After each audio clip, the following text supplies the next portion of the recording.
Ukrainian hero, a Canadian hero, and we thank him for all his service. Thank you.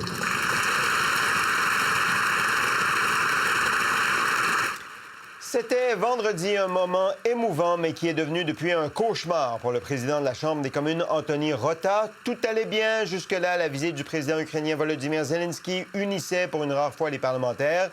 Bref, on vivait un moment. Jusqu'à ce que M. Rota présente un citoyen de sa circonscription, celui que vous voyez. C'est un homme de 98 ans. Il s'appelle Yaroslav Unka. Il le décrit comme un Ukrainien qui s'est battu contre les Russes pendant la Deuxième Guerre mondiale. C'est du bonbon. Il coche toutes les cases, M. Unka. Ukrainien, héros de guerre, combattant les Russes. Il vient en plus de la circonscription du président. Eh bien non, finalement. On a appris en fin de semaine qu'en fait, il a combattu avec une unité SS créée par les nazis. L'affaire fait scandale, force M. Rota à s'excuser, place le pays dans l'embarras et nous donne notre premier sujet de conversation aujourd'hui en compagnie de Michel Courchaine. Jean-François Lisée n'est pas là pour l'instant, mais on va le récupérer. Dimitri Soudas et Françoise Boivin. Bon début de semaine à vous trois. Salut. Bonjour, bon lundi. Alors, ce matin, M. Rota, après avoir publié des excuses écrites en fin de semaine, a pris la parole à 11 h devant la Chambre des communes et il a dit ceci. Vendredi, dans le cadre de mon allocution à la suite du discours du président ukrainien, j'ai souligné la présence d'une personne dans la tribune. Mon intention était de démontrer que le conflit entre Russie et l'Ukraine n'est pas nouveau. I've subsequently become aware of more information which causes me to regret my decision to recognize this individual. I wish to apologize to the House, and I'm deeply sorry that I have offended many with my gesture and remarks. Alors, Françoise, il s'excuse, mais il ne démissionne pas. Devrait-il démissionner, François? À part Peter Julian, le leader en Chambre pour le nouveau Parti démocratique, je n'ai pas entendu personne demander, exiger la démission de Anthony Rota. Le Bloc a dit qu'il est devant sa conscience. Oui, il est devant sa conscience. Les conservateurs ont utilisé des mots sévères aussi. En fait, tout le monde, même la leader en Chambre libérale, a montré comment elle-même, juive, comment elle se sentait dans toute cette tourmente. Mais on dirait qu'ils ont un petit peu peur d'aller un petit peu plus loin.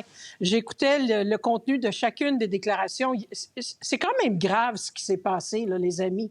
C'est ou un déni de l'histoire total ou un manque de connaissance de l'histoire. Je veux bien croire Anthony Rota quand il dit qu'il voulait... Son point très simpliste, c'était de dire « Ah, c'est un conflit de longue date », mais il a peut-être oublié que dans l'histoire, les Russes ont travaillé avec les Alliés dans le conflit contre l'Allemagne nazie. Et il me semble que ça, c'était presque une évidence. Mais ça démontre aussi, il y a Carolyn Finlay, qui était la leader adjointe en Chambre pour les conservateurs, qui a posé un jugement sévère sur le gouvernement. Parce qu'on sait que le gouvernement Trudeau tente de se distancier de cette situation-là. C'est vrai, j'ai siégé, moi, au Parlement canadien, et c'est le président de la Chambre qui, après la période de questions, souligne toujours la présence dans les tribunes du public, des invités bien spéciaux. Et ça prend, et c'est lui qui contrôle cet aspect-là. Mais il y a un problème majeur quand tu te retrouves avec une visite d'un président, le président Zelensky, là, chef d'État, qui s'en vient ici, qui est en train de combattre une guerre dans laquelle on engloutit des centaines de millions de dollars, pour pas dire des milliards, sa sécurité qui peut être en danger, je ne peux pas croire. Et si c'est le cas, il y a un problème sérieux au Parlement canadien. OK, mais attendez, Françoise, vous dites c'est la responsabilité de qui, là? C'est la responsabilité du bureau du premier ministre ou du président de la Chambre? Ben non, normalement, c'est vrai, tout ce qu'ils ont dit, que c'est le président qui contrôle. Mais là, tu es dans une visite d'un chef d'État dans un contexte extrêmement particulier. Okay. Tu dois assurer sa sécurité. Tu veux me faire croire que c'est le président de la Chambre qui décide « Hey, moi, je vais inviter quelqu'un de ma circonscription, puis, tu sais, c'est business as usual. » Non, je ne le pense pas. Et si c'est le cas, bien, ils doivent revoir. Et ça, c'est ce qui manquait du discours de M. Rota. À la fin, je veux bien qu'il s'excuse, là. Mais qu'est-ce que tu vas faire maintenant pour que ça ne se reproduise plus jamais? Il manquait l'étape suivante. Dimitri, vous êtes passé par là, vous, j'imagine, là, quand M. Harper invitait quand des chefs d'État venaient à la Chambre des communes. Ça se passe comment? On comprend qu'il y a le protocole, il y a le président de la Chambre, il y a le bureau du premier ministre. Qui s'assure que ceux qui sont là devraient être là? Ultimement, quand un chef d'État, comme le dit Françoise, arrive, l'ultime responsabilité est celle du bureau du premier ministre en collaboration avec le conseil privé, la GRC et le CRS. Mais sur cette affaire, je ne vois pas comment un homme de 98 ans dans une chaise roulante aurait, en temps normal, posé des drapeaux rouges sur la sécurité de l'invité. Cela étant dit, Non, mais Dimitri, c'est pas ça, là. On s'attend pas à ce qu'il lui saute dessus puis qu'il l'attaque, mais c'est son passé nazi, là. Tu googles le nom du monsieur et tu t'aperçois que, oups, il y a un problème. Exact. Et c'est là où je voulais m'en venir. Et même Jean-François en a parlé ce matin sur sa page Facebook. C'est évident qu'il dit que c'est les meilleures années de sa vie. C'était quand il faisait partie de l'armée ukrainienne qui, bien sûr, était alliée avec l'Allemagne nazie. J'ai un problème fondamental avec les excuses du président Rota. En tant qu'individu, je pense qu'il est très sincère dans ses excuses. Mais il représente une institution comme la Chambre des communes. Il y a des erreurs qui sont pardonnables, ou quand tu t'excuses, et tes excuses sont sincères. Et je le répète, je pense que les excuses du président de la Chambre des communes sont sincères. Cela étant dit, regardez aujourd'hui la couverture mur à mur à travers l'Europe, l'Asie.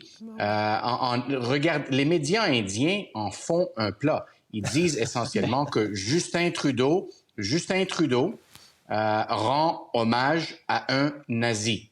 Le porte-parole du président Poutine dit que voici la preuve que les Canadiens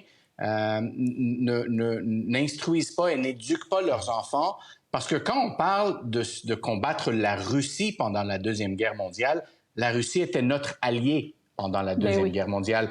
Je ne pense pas qu'il y a une autre piste de solution afin de préserver l'intégrité de l'institution que représente M. Rota que de lui de démissionner. Je pense que le fait que le NPD exige cette démission, c'est la bonne chose à faire. M. Rota devrait démissionner. OK, donc à 11 h ce matin, il dit « je démissionne pas ». Là, il va retourner en chambre à 14 h.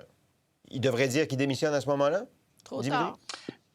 Je pense que c'est encore une fois, il faut voir 3 étapes plus loin. Est-ce que M. Rota a toujours l'autorité morale de présider la Chambre des communes? La réponse, selon moi, malheureusement pour lui, parce qu'il est un bon président de la Chambre des communes, mais peu importe, il n'a plus cette autorité morale. Réaction des partis d'opposition. Françoise y a fait un peu allusion, mais voici un petit chapelet, appelons ça comme ça, de réaction.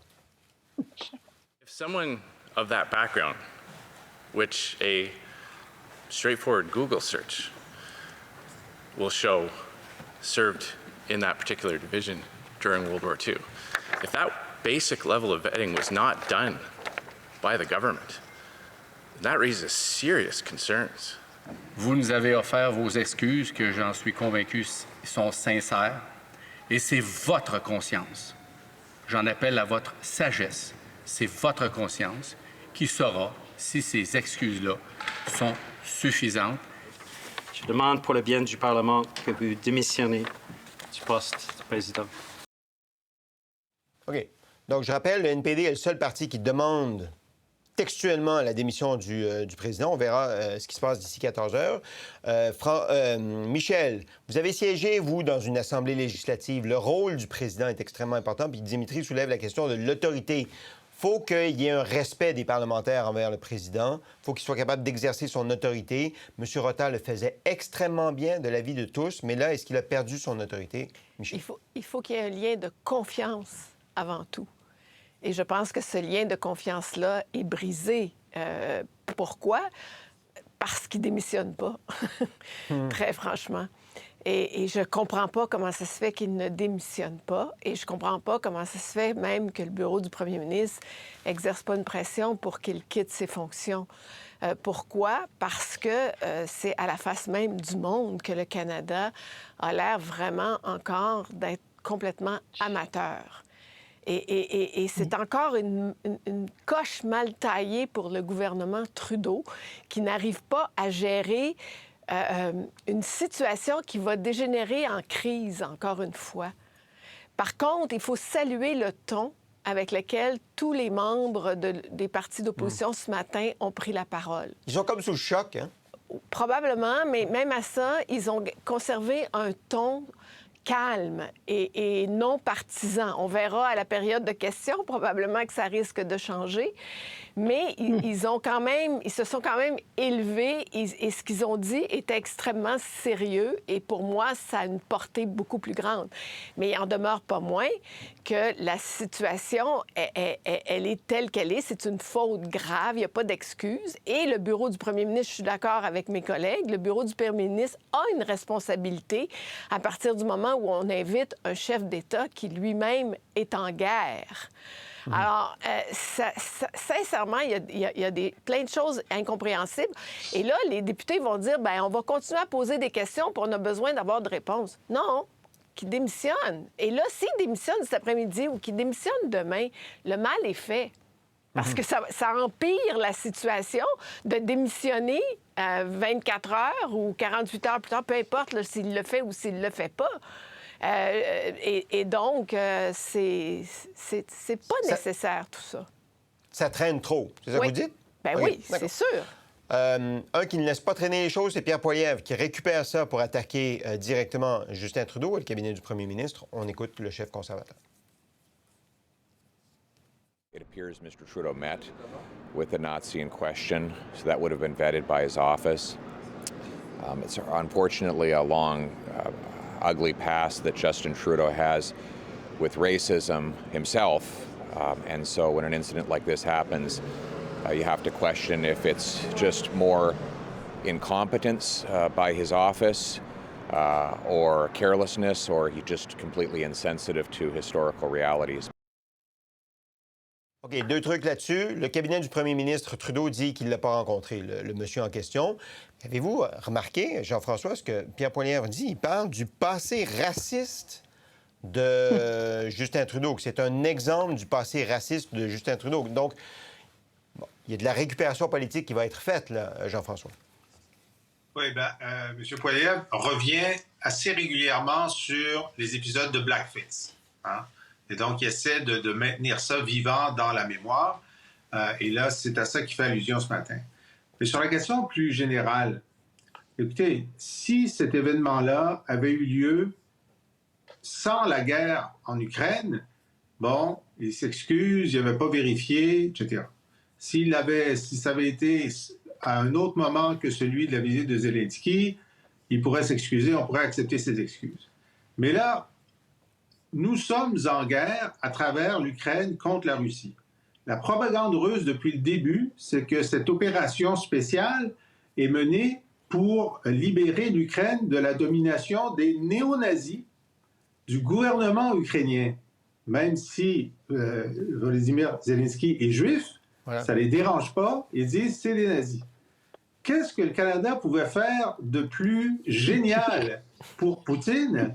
C'est tout le monde se lever, y compris le premier ministre, pour applaudir un nazi ukrainien. Je veux dire, le KGB aurait voulu l'organiser, il n'aurait pas fait mieux. Compte tenu de ça, et compte tenu du dommage causé à la fois à la réputation du Canada et à M. Zelensky, pour moi, c'est clair. La seule chose à faire ce matin ou hier soir, c'était que Justin Trudeau demande le plus publiquement possible la démission de M. Rota pour pouvoir dire, vous voyez, 1, c'est pas moi, 2, j'ai demandé sa démission, comme je suis son chef parce qu'il est libéral, il a démissionné, alors vous voyez que c'était pas moi. Et par amitié pour M. Zelensky et pour les Ukrainiens, la seule chose qu'on peut faire maintenant, le seul signal qu'on peut envoyer, c'est qu'on est tellement fâchés qu'il n'est pas question que ce monsieur reste en poste, malgré toutes ses autres grandes qualités, plus qu'une demi-heure après avoir fait ça. Je ne comprends pas qu'ils ne comprennent pas que le seul signal audible de rétablissement partiel de la réputation du Canada dans cette affaire, c'est que Justin Trudeau, personnellement, pose ce geste.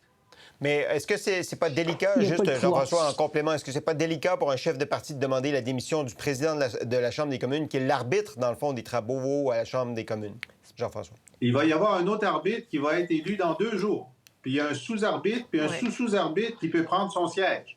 Non, là, ce qui est en jeu, c'est la réputation internationale du Canada et le tort causé à notre allié, à qui on vient de donner encore $1,5 milliard cette semaine, et le gain qu'on vient de faire à la Russie. Là, il faut agir à la hauteur du problème et avec le seul instrument à notre disposition pour bien faire comprendre à tous les médias dans le monde, dans les 24 heures, que le premier ministre du Canada veut se dissocier clairement de la personne qui a commis cette bourde. Dimitri. Votre question est très pertinente, Sébastien. Premièrement, pour le bénéfice de nos téléspectateurs, le premier ministre ne peut pas virer le président de la Chambre des communes. Parce qu'à partir des années 40... Mais permettez-moi, parce que j'ai même reçu un texto d'un ancien collègue ministre du gouvernement Harper qui me fait penser à la chose suivante. Même le gouvernement, probablement, ne peut pas demander la démission du président Rota. Non. Il fait partie... C'est un libéral fédéral. Je vous dirais que, selon ce que j'entends, Justin Trudeau n'est pas un grand fan d'Anthony Rota parce qu'il fait sa job de président de la Chambre des communes. Donc, la sortie du NPD aujourd'hui, est-ce que c'est possible que c'est leurs partenaires gouvernementaux libéraux qui ont demandé au NPD « Est-ce que vous pouvez partir le bal? » Non. Donc, c'est une hypothèse que je soumets parce que ni le premier ministre, ni le parti au pouvoir, parce que M. Rota fait partie du Parti libéral du Canada, peut exiger sa démission. Mais s'il y a un autre parti qui pourrait partir le bal, c'est les amis libéraux néo-démocrates, les amis des libéraux, les néo-démocrates. Et voyons donc si il va y avoir éventuellement une motion dans la Chambre des communes qui dit que cette Chambre a perdu la confiance en face envers le président de la Chambre des communes. Intéressant. Françoise et Michel. Françoise. Juste pour faire un petit peu de millage sur ce que Dimitri dit, effectivement, le premier ministre, le gouvernement libéral ne peut pas sortir le président de la Chambre. Il a été il pourrait quand même politiquement, mais Françoise, il pourrait... OK, pour le processus, mais politiquement... Je parle du processus. Il pourrait le demander publiquement. Effectivement. Moi, je peux te dire, pour avoir vérifié avec certaines personnes, Dimitri, non, c'est pas une commande libérale. C'est définitivement la position du nouveau Parti démocratique qui trouve que c'est la même base que quand on congédie un cadre supérieur. C'est un élément de confiance majeur.